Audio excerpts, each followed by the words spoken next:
हाँ नमस्कार, जय हिंद सभी को।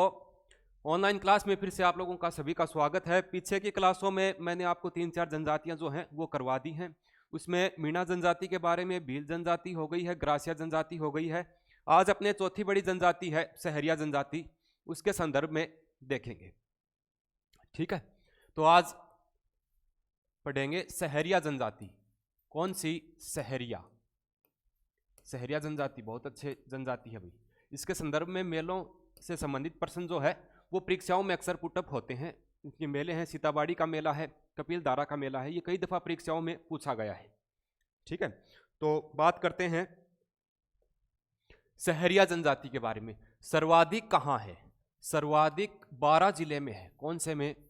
12 जिले में शाहबाद और किशनगंज तहसील है। शाहबाद व किशनगंज, ये दो तहसीलें हैं। इनमें सहरिया जनजाति सर्वाधिक निवास करती है। सहरिया जनजाति 12 जिले में कितना परसेंट है? तो 99%, 99.99% यहाँ पर पाई जाती है।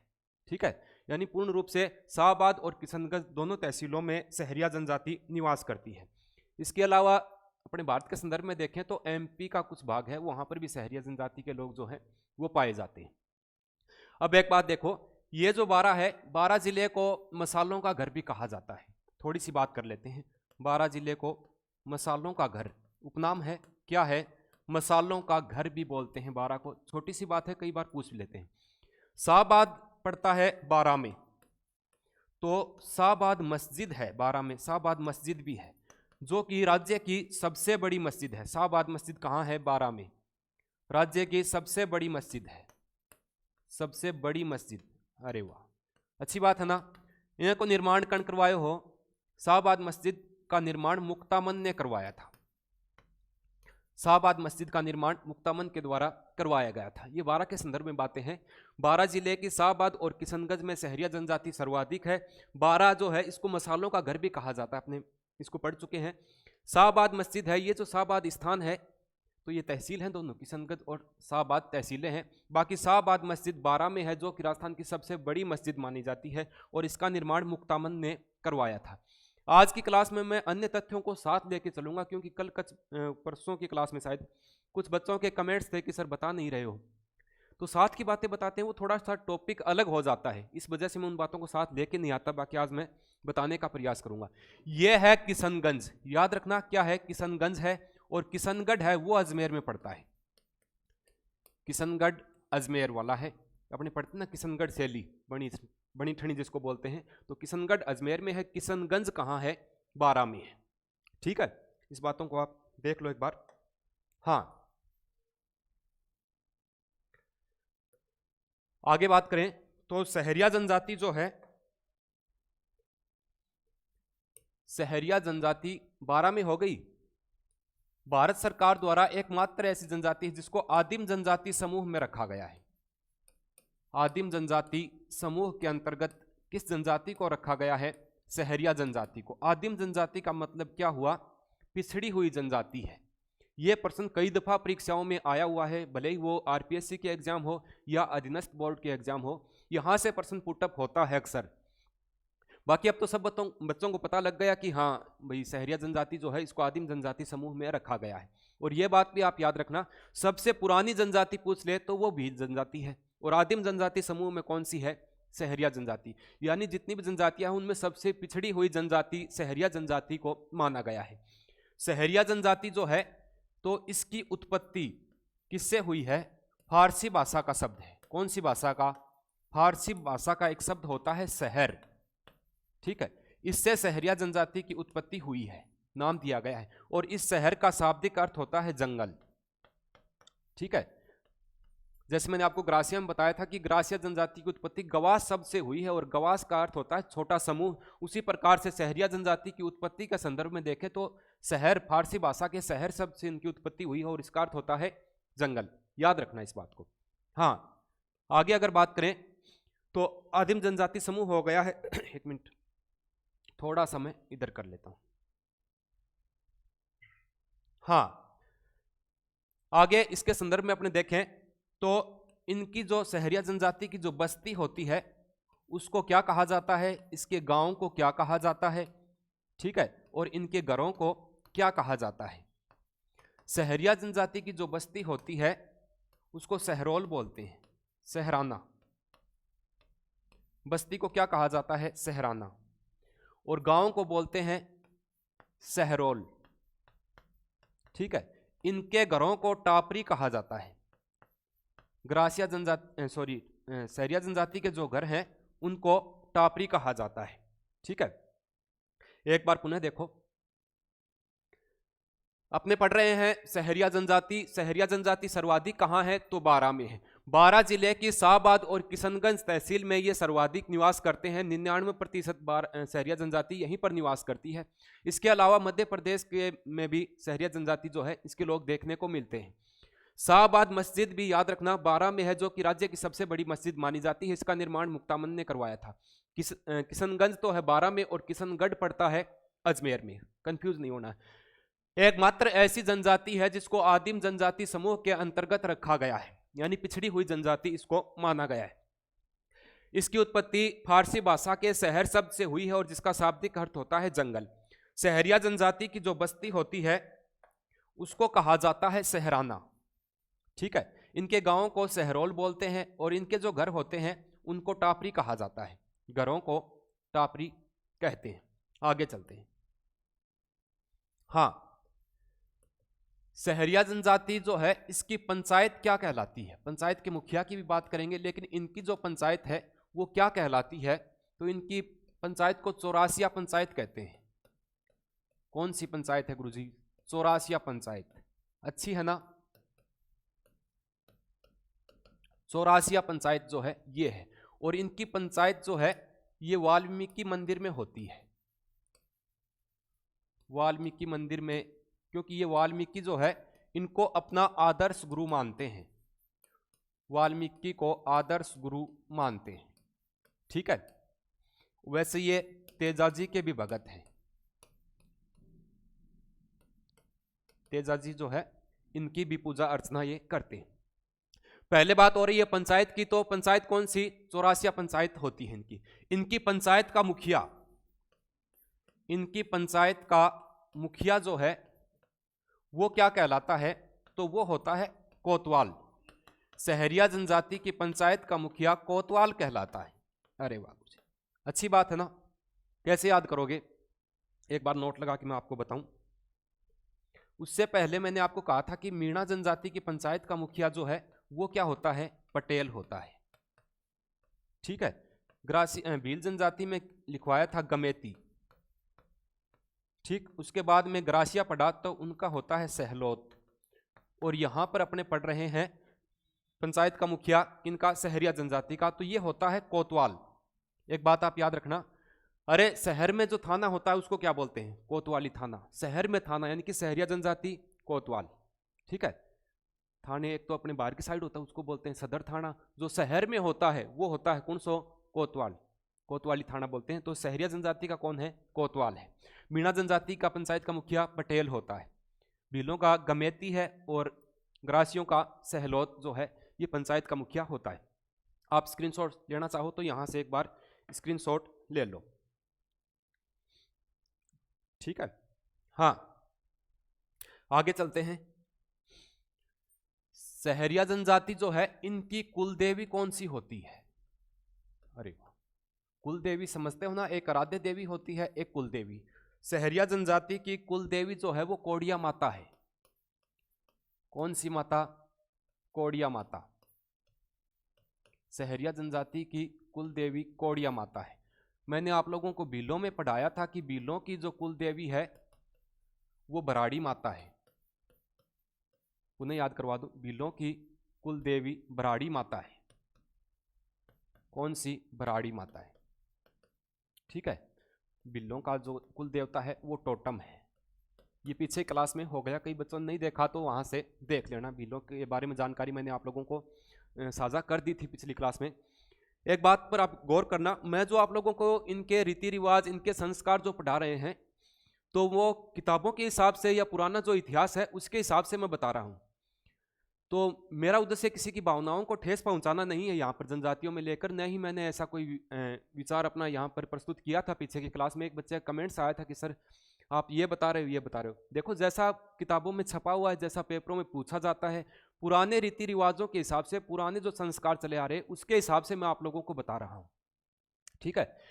हाँ, बात हो रही थी कुलदेवी की। सहरिया जनजाति की कुलदेवी कौन सी है? तो कौड़िया माता। अरे पैसों को क्या बोलते हैं गांव में? कौड़ी। कि उसके पास तो फूटी कौड़ी नहीं है। वैसे गांव वालों के पास थोड़ी होते हैं, इनके पास होते हैं, शहर वालों के पास। तो किन की कुलदेवी है? सहरिया जनजाति की कुलदेवी है कौड़िया माता, या कौड़िया देवी के नाम से भी इसको जानते हैं। ठीक है, इस बात को आप अच्छे से याद रखना। हाँ, आगे बात करें तो सहरिया जनजाति की जो पंचायत होती है वो वाल्मीकि के मंदिर में होती है। ये बात मैंने आप लोगों को बता दी थी। कहां पर होती है? वाल्मीकि मंदिर में होती है। ठीक बात। सहरिया जनजाति के प्रसिद्ध मेले हैं जो कि अक्सर परीक्षाओं में पूछे जाते हैं, और वो 12 में ही लगभग मेले इनके आयोजित होते हैं। बात करते हैं मेलों की, तो एक तो है सीताबाड़ी का मेला। कौन सा? सीताबाड़ी का मेला। ये मेला परीक्षाओं में कई दफा पूछा गया है, इसको आप अच्छे से याद रखना है। सीताबाड़ी का मेला जो है ये कहां पर लगता है? 12 जिले में ही आयोजित होता है। ठीक है, सीताबाड़ी स्थान पड़ता है 12 में। ये जो मेला है ये सहरिया जनजाति का कुंभ कहलाता है। सहरिया जनजाति का कुंभ क्या है? सहरिया जनजाति का कुंभ। कौन सा मेला है? सीताबाड़ी का मेला जो है ये सहरिया जनजाति का कुंभ जो है वो कहलाता है। और ज्येष्ठ अमावस्या को ये मेला आयोजित होता है। कब लगता है गुरुजी? ज्येष्ठ अमावस्या को लगता है। ज्येष्ठ अमावस्या को ये मेला आयोजित होता है। इसको क्या कहा जाता है? सहरिया जनजाति का कुंभ बोलते हैं। अब कंफ्यूज नहीं होना है, कई पुस्तकों में आपको ज्येष्ठ अमावस्या की जगह बैसाख अमावस्या देखने को मिलेगा। ये मेला जो है ये 15 दिन तक चलता है। ठीक बात है, 15 दिन तक चलने वाला मेला है। पुनः देखो, सहरिया जनजाति का कुंभ कौन सा मेला है? तो सीताबाड़ी का मेला।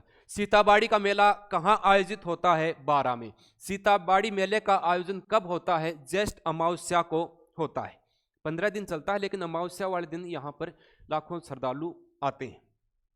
यह जो सीताबाड़ी है इसके संदर्भ में मैं बताऊं आपको, जहां पर यह मेला लगता है यहां पर प्रसिद्ध लक्ष्मण कुंड बना हुआ है। लक्ष्मण कुंड जो है ये यहां पर बना हुआ है। यहीं पर वाल्मीकि कुंड भी बना हुआ है। वाल्मीकि कुंड जो है वो भी सीताबाड़ी में बना हुआ है। ठीक है, ऐसी मान्यता है कि भगवान श्री राम ने जब सीता माता का बहिष्कार किया था तो उस समय लक्ष्मण जो थे वो सीता माता के साथ थे, और उसी समय लक्ष्मण ने तीर चलाया था तो यहाँ पर कोई कुंड बन गया था सीता माता के लिए, जल की आपूर्ति करने के लिए, उनकी प्यास बुझाने के लिए लक्ष्मण ने यहाँ पर तीर चलाया था। उसी के बाद से ऐसी मान्यता है कि यहाँ पर लक्ष्मण कुंड जो है वो बना हुआ है। ठीक है भाई, आगे चलते हैं। इससे मिलते जुलते तथ्य मैं आप लोगों को और बताता हूं। ये तो है सहरिया जनजाति का कुंभ। अगर परीक्षा में ये पूछ ले कि आदिवासियों का कुंभ, आदिवासियों का कुंभ कौन सा है? आदिवासियों का कुंभ वेणेश्वर धाम को बोलते हैं। वेणेश्वर धाम में जो डूंगरपुर में है, वहां पर जो मेला आयोजित होता है उसको आदिवासियों का कुंभ कहा जाता है। ठीक है, वेणेश्वर धाम के पास ही सोम, माही और जाखम नदियों का संगम होता है। सोम प्लस माही प्लस जाखम नदियां मिलकर त्रिवेणी संगम बनाती हैं, और यहाँ पर वेणेश्वर धाम में ही डूंगरपुर में मेला आयोजित होता है। कब लगता है ये मेला? ये माघ पूर्णिमा को लगता है। माघ पूर्णिमा को मावजी की याद में, माघ पूर्णिमा को मावजी की याद में मेले का आयोजन होता है, जिसको आदिवासियों का कुंभ जो है वो कहा जाता है। ठीक है, याद रखना। सहरिया जनजाति का कुंभ तो है सीताबाड़ी का मेला, और आदिवासियों का कुंभ है वेणेश्वर धाम का मेला डूंगरपुर में, जो कि माघ पूर्णिमा को मावजी की याद में यहाँ पर आयोजित होता है। यहीं पर सोम, माही और जाखम नदियां मिलकर के त्रिवेणी संगम बनाती हैं। ये मेला जो है ये नवा टापरा में लगता है। नवा टापरा स्थान है डूंगरपुर में। एक बार जब राजस्थान पुलिस में ये प्रश्न पूछा गया था तब वेणेश्वर धाम का नाम नहीं था, कहाँ पर आयोजित होता है? नवा टापरा में आयोजित होता है। ठीक है, आगे चलते हैं। अगर और भी आपके कोई संशय हो मन में तो मैं आप लोगों को थोड़ा और बता देता हूं। मारवाड़ का कुंभ किसको कहते हैं? मारवाड़ का कुंभ किसको कहा जाता है? ठीक है। और उसके बाद में मत्स्य प्रदेश का कुंभ जो है वो किसको कहते हैं? मारवाड़ का कुंभ जो है ये रामदेव जी के मेले को कहते हैं। रामदेव जी का जो मेला लगता है पोखरण में, जैसलमेर में, उसको कहा जाता है मारवाड़ का कुंभ। मत्स्य प्रदेश का मेला जो है ये भरतहरि का मेला लगता है, उसको कहा जाता है, भरतहरि के मेले को कहा जाता है। ठीक, आगे चलते हैं। हाँ, अपने पढ़ रहे थे सहरिया जनजाति के बारे में, थोड़ा सा मैं साइड में लेके चलूंगा हर क्लास में आप लोगों को, क्योंकि आप लोगों की शिकायत ये है कि सर ये नहीं बताया, ये नहीं बताया। ठीक है, आगे बात करें, मेलों की बात चल रही थी। सीताबाड़ी का मेला हो गया पहला, तो कौन सा? सीताबाड़ी का मेला। सीताबाड़ी का मेला सहरिया जनजाति का प्रसिद्ध मेला है। ठीक है। दूसरा इनका लगता है कपिलधारा का मेला। यह भी कई बार परीक्षाओं में पूछा हुआ भाई, कपिलधारा का मेला कहां लगता है? तो 12 में ही लगता है। कपिलधारा का प्रसिद्ध मेला 12 में ही लगता है। कब लागे गुरुजी? कार्तिक पूर्णिमा को। कब लगता है? कार्तिक पूर्णिमा को आयोजित होता है। कौन सा? कपिलधारा। देखो कपिलधारा क्या आ रहा है, यहां भी क्या आ रहा है। कपिलधारा का मेला कब लगता है? कार्तिक पूर्णिमा को। नोट लगा करके और लिख लेना साथ में। राजस्थान में 3 मेले ऐसे हैं जो कार्तिक पूर्णिमा को आयोजित होते हैं, जो कि अक्सर परीक्षाओं में पूछे जाते हैं। कौन कौन से? पुष्कर मेला। ठीक बात है गुरुजी। पुष्कर मेला जो है ये है एक। दूसरा कपिल मुनि का मेला। कौन सा मेला? कपिल मुनि का मेला। अरे वाह गुरुजी, मेलों का टॉपिक मैं अलग से करवाऊंगा आपको। पुष्कर मेला अजमेर में आयोजित होता है और कब लगता है? कार्तिक पूर्णिमा को ही लगता है। कार्तिक पूर्णिमा को लगता है। कपिल मुनि का मेला कार्तिक पूर्णिमा को लगता है। कहां पर? कोलायत बीकानेर में। कोलायत बीकानेर में आयोजित होता है कपिल मुनि का मेला। कपिल मुनि सांख्य दर्शन के प्रणेता थे। कपिल मुनि जो है ये सांख्य दर्शन के प्रणेता माने जाते हैं। ठीक है, अब तो कोई कंफ्यूजिंग नहीं रहेगा। देखो 3 मेले हैं प्रसिद्ध मेले। कौन कौन से? कपिलधारा का मेला 12 में लगता है कार्तिक पूर्णिमा को। पुष्कर का मेला जो है वो कार्तिक पूर्णिमा को आयोजित होता है अजमेर में। ठीक है। कपिल मुनि का मेला कार्तिक पूर्णिमा को लगता है कोलायत बीकानेर में। कपिल मुनि जो है ये सांख्य दर्शन के प्रणेता माने जाते हैं। आगे चलते हैं। ये मेलों के संदर्भ में बात थी, सहरिया जनजाति में मेलों के संदर्भ में। आगे आपने देखें तो एक इसमें होता है दारी संस्कार, सलूका और पंछा। पहले दारी संस्कार होता है, मैं लिख देता हूं, दारी संस्कार, पलुंछा। ठीक है, रेजा, ये शब्दावलियां हैं। कोपा, सॉरी कोपा नहीं, टोपा है। टोपा या इसको ये कोरवा भी बोल देते हैं, कोरवा। ये क्या होता है इन पे एक बार चर्चा कर लेते हैं, थोड़ा सा इधर ले लेते हैं। हाँ, सलूका है, पंछा है, सलूका है, सॉरी सलूका, ये पंछा है। ये शब्दावलियां हैं, इन पर अपने एक बार चर्चा करते हैं। सबसे पहले तो ये प्रश्न कई बार परीक्षाओं में पुटअप हुआ, दारी संस्कार का संबंध किस जनजाति से है? तो दारी संस्कार का संबंध किससे है? सहरिया जनजाति से है। दारी संस्कार एक्चुअल में होता क्या है? दारी संस्कार होता है किसी भी व्यक्ति की मृत्यु हो जाती है तो मृत्यु के तीसरे दिन, कौन से दिन? तीसरे दिन, तीसरे दिन तक में जो मृतक है उसकी राख को आंगन में बिछा करके ढककर रखा जाता है। ठीक है, ऐसी मान्यता है कि जब उस राख के ऊपर जो बर्तन वगैरह लगाया है उसको हटाते हैं तो उसके नीचे जो पद चिन्ह मिलते हैं किसी के, तो ऐसी मान्यता होती है कि व्यक्ति जो है वो उसी योनि में जन्म लेता है। जैसे कोई बिल्ली के निशान मिल गए तो उनकी यहाँ मान्यता होती है कि वो जो व्यक्ति जिसकी मृत्यु हुई है वो बिल्ली बन गया। कुत्ते के निशान मिल गए, कुत्ता बन गया। ठीक है, अनुमान लगा लेते हैं। आमतौर पे उसके नीचे निशान वगैरह मिलते नहीं है, कोई चींटियों के, मकोड़ों के रेंगने के ही निशान मिलते हैं, तो उनकी मान्यता है कि मकोड़ा बन गया, कीड़ी बन गए, ये ऐसी मान्यता है। ठीक है, अपने यहाँ भी कई जगह होता है, बाकी ये सहरिया जनजाति में है। याद रखना, दारी संस्कार क्या है? किसी भी व्यक्ति की मृत्यु के उपरांत तीसरे दिन उस मृतक की राख को आंगन में बिछाया जाता है और उस राख पे जिसके भी पद चिन्ह बनते हैं तो ऐसी मान्यता है कि मरने वाला व्यक्ति उसी योनि में जन्म लेता है, भले ही वो कुत्ता है, बिल्ली है, हाथी है, खरगोश है, कुछ भी हो भले ही वो। ठीक है, तो ये होता है धारी संस्कार। और एक्चुअल में धारियां से ही मंडी हुई मिलती हैं, कुछ मिलता नहीं है। तो दारी संस्कार का संबंध किससे है? सहरिया जनजाति से। सलूका क्या होता है? सलूका अंगरखी है, जो सहरिया जनजाति के लोग हैं, यानी कि पुरुषों द्वारा पहनी जाने वाली अंगरखी। सहरिया जनजाति के पुरुषों द्वारा पहने जाने वाली अंगरखी जो है उसको क्या बोलते हैं? सलूका बोला जाता है। रेजा सहरिया जनजाति की जो स्त्री है, स्त्रियों द्वारा पहने जाने वाले वस्त्र, सहरिया जनजाति की जो स्त्रियां वस्त्र पहनती हैं उनको कहा जाता है रेजा। कोरवा टोपा ये क्या है?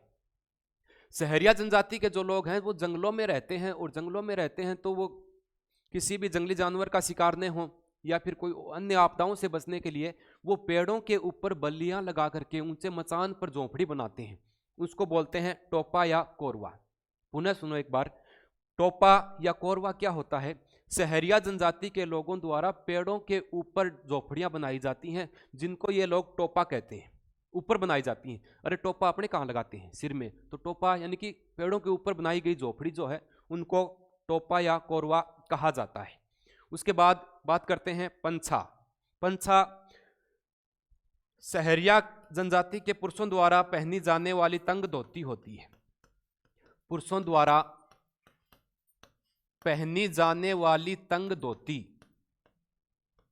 तंग धोती का मतलब ये नहीं है कि उस धोती को पहनकर वो तंग हो जाते हैं, तंग वगैरह कुछ नहीं होते हैं। तंग धोती यानी कि ऐसे खींच के बांधी हुई धोती होती है, उसको क्या कहा जाता है? उसको बोलते हैं पंछा। पुनः देखो एक बार, सहरिया जनजाति में ही दारी संस्कार जो है इसका प्रचलन है। ये प्रश्न दारी संस्कार का कई बार परीक्षाओं में पूछा हुआ है। एक बात मैं आप लोगों को और बताऊं, कई बच्चों के मन में यह रहता है कि सर फनी टाइप में पढ़ाओ, फनी टाइप में पढ़ाएंगे, जनजातियों के बारे में कुछ और बोल देंगे, फिर आप लोग सोचोगे कि सर आपने ये कह दिया। ठीक है, तो मेरा तो कहने का मतलब, या मैं मेरे हिसाब से बताऊं, जब तक पढ़ते हो थोड़ा सा सीरियस होके पढ़ो, चाहे वो ऑफलाइन क्लास हो चाहे वो ऑनलाइन क्लास हो। थोड़ा सा जब तक पढ़ते हैं तब तक सीरियस रहा करो। उसके बाद में क्लास के अंत में या 20 मिनट की क्लास के बीच में थोड़ा बहुत हंसी मजाक हो जाए, वो चलता है। पूरी क्लास को ही अपने कॉमेडी रूप में कर दें तो उसमें सिर्फ अपने को कॉमेडी ही याद रहती है, जो चीज़ परीक्षा में पूछी जाने वाली है वो अपने को याद वहाँ पर नहीं रहती है। तो इसलिए विशेष पक्का ध्यान रखना कि जब तक पढ़ो थोड़ा सा सीरियस होकर पढ़ो, उन चीज़ों पर गौर करो कि एक्चुअल में ये चीज़ें हैं क्या, किस जनजाति से रिलेटेड है, यहाँ से कैसे प्रश्न आ सकता है। ठीक, बच्चों के सबके मन में ये होगा कि कॉमेडी टाइप पढ़ें, कॉमेडी टाइप पढ़ें। कॉमेडी टाइप पढ़ तो लेते हैं, लेकिन मैं आपको पक्के दावे के साथ ये बात कह सकता हूं कि उसमें सिर्फ आपको कॉमेडी याद रहेगी। जो महत्वपूर्ण प्रश्न जो परीक्षा में आने वाला है वो आप लोगों को वहां पर याद नहीं मिलेगा परीक्षा में। तो पढ़ो, तब तक सीरियस होकर के पढ़ा करो। दारी संस्कार समझ गए। सलूका सहरिया पुरुषों द्वारा पहनी जाने वाली एक अंगरखी होती है। रेजा क्या होता है? सहरिया स्त्रियों द्वारा पहने जाने वाले वस्त्र जो हैं उनको रेजा कहा जाता है। ठीक है, टोपा या कोरवा क्या होता है? सहरिया पुरुषों के द्वारा या सहरिया लोगों के द्वारा ऊंचे मचान पर यानी पेड़ों के ऊपर बल्लियां लगाकर बनाई गई झोपड़ियां जो हैं वो क्या कहलाती हैं? टोपा या कोरवा। ऊपर बनाते हैं, ऊपर टोपा लगाते हैं, अपने सिर पे लगाते हैं, इसका मतलब ऊपर बनाए गए।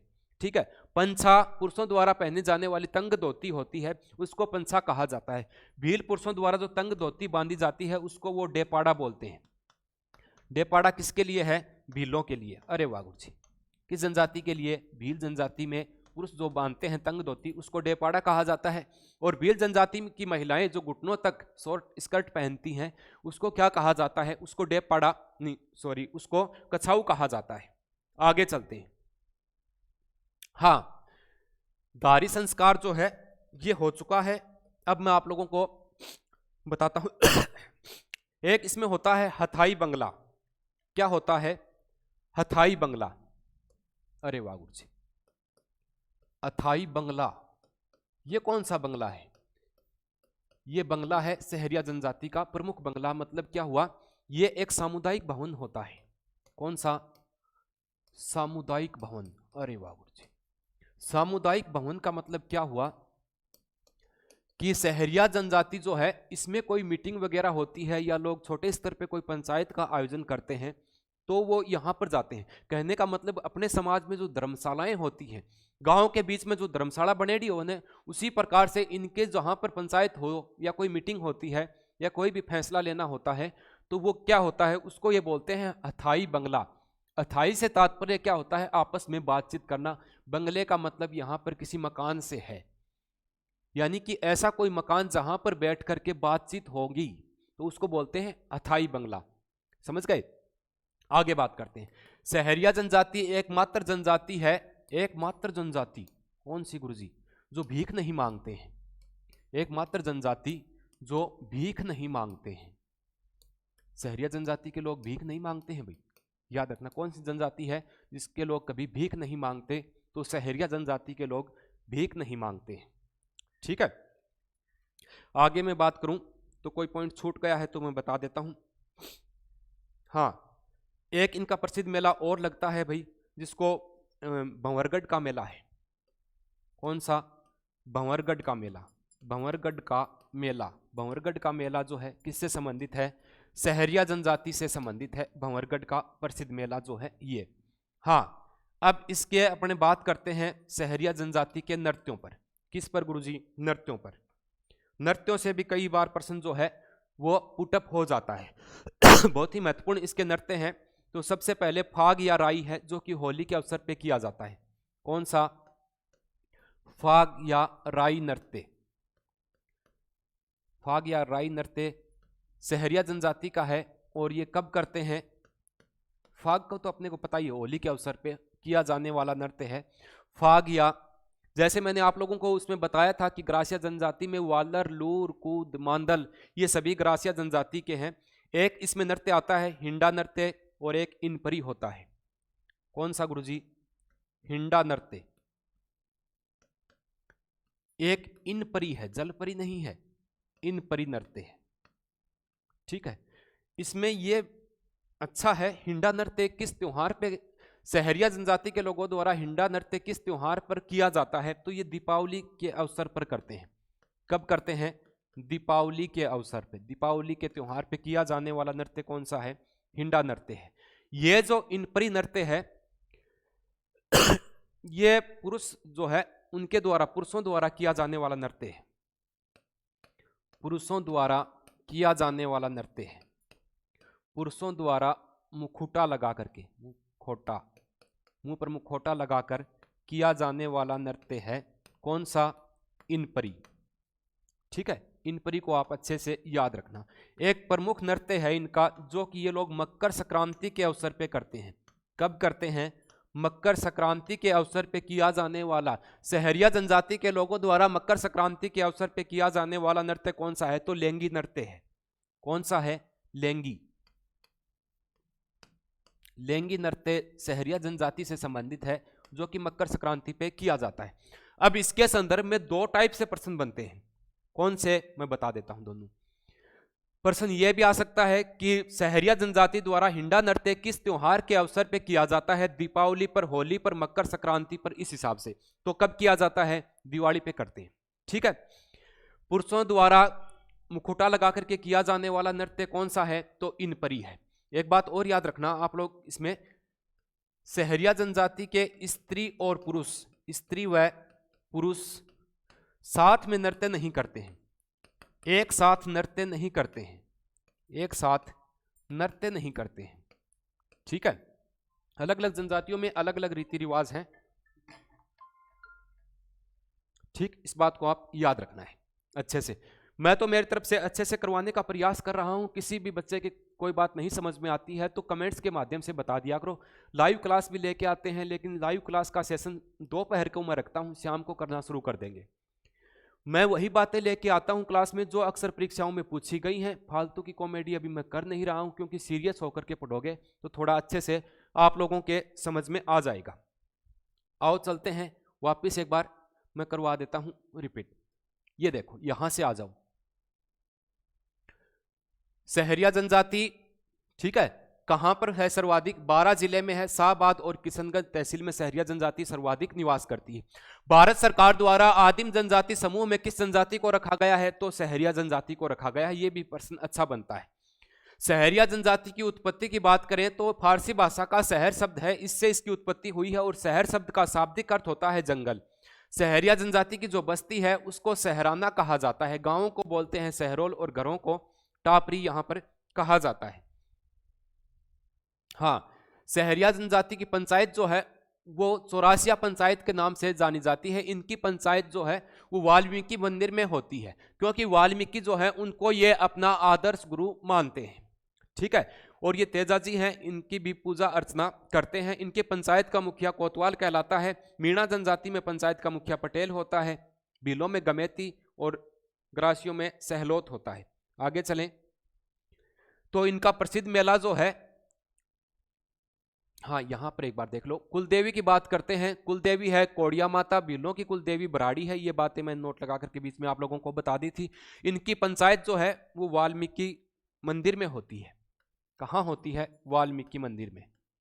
ठीक है, प्रसिद्ध मेले सीताबाड़ी का मेला है जो कि 12 में आयोजित होता है। ज्येष्ठ अमावस्या को लगता है। इसको सहरिया जनजाति का कुंभ कहा जाता है। ठीक, ये जो सीताबाड़ी स्थान है यहाँ पर लक्ष्मण कुंड बना हुआ है, वाल्मीकि कुंड भी बना हुआ है। आदिवासियों का कुंभ वेणेश्वर धाम का जो मेला लगता है उसको कहा जाता है, जहां पर सोम माही और जाखम नदियां मिलकर के त्रिवेणी संगम बनाती है। मारवाड़ की कुंभ की बात करें तो रामदेव जी का प्रसिद्ध मेला है, इसको मारवाड़ का कुंभ कहा जाता है। सीताबाड़ी का मेला है कपिलधारा का मेला 12 में आयोजित होता है, जो कि कार्तिक पूर्णिमा को आयोजित होता है। कार्तिक पूर्णिमा को अन्य मेलों की बात करें तो पुष्कर का मेला है जो कि कार्तिक पूर्णिमा को लगता है। कपिल मुनि का मेला कोलायत बीकानेर में कार्तिक पूर्णिमा को आयोजित होता है। आगे बात करें तो इसमें दारी संस्कार होता है। मृत्यु के तीसरे दिन, किसी भी व्यक्ति के मृत्यु के तीसरे दिन जो है वो वहां पर देखते हैं कि किसके पद चिन्ह बने हुए हैं, तो वो दारी संस्कार होता है। सलूका, रेजा, टोपा, कोरवा, पंछा, ये मैंने सारी बातें आप लोगों को बता दी हैं। ठीक है, इनमें देख लेना आप प्रमुख नृत्य जो है, ये राग है, फाग राई जो कि होली के अवसर पे किया जाने वाला एक नृत्य है। इंडा नृत्य दीपावली के अवसर पे ये लोग करते हैं। इनपरी नृत्य पुरुषों द्वारा मुखुटा लगा कर किया जाने वाला नृत्य इनपरी नृत्य। मकर संक्रांति के अवसर पर ये लोग लैंगी नृत्य करते हैं। और ऐसी जनजाति है जिसमें स्त्री और पुरुष साथ नृत्य एक साथ डांस कौन कराएंगे।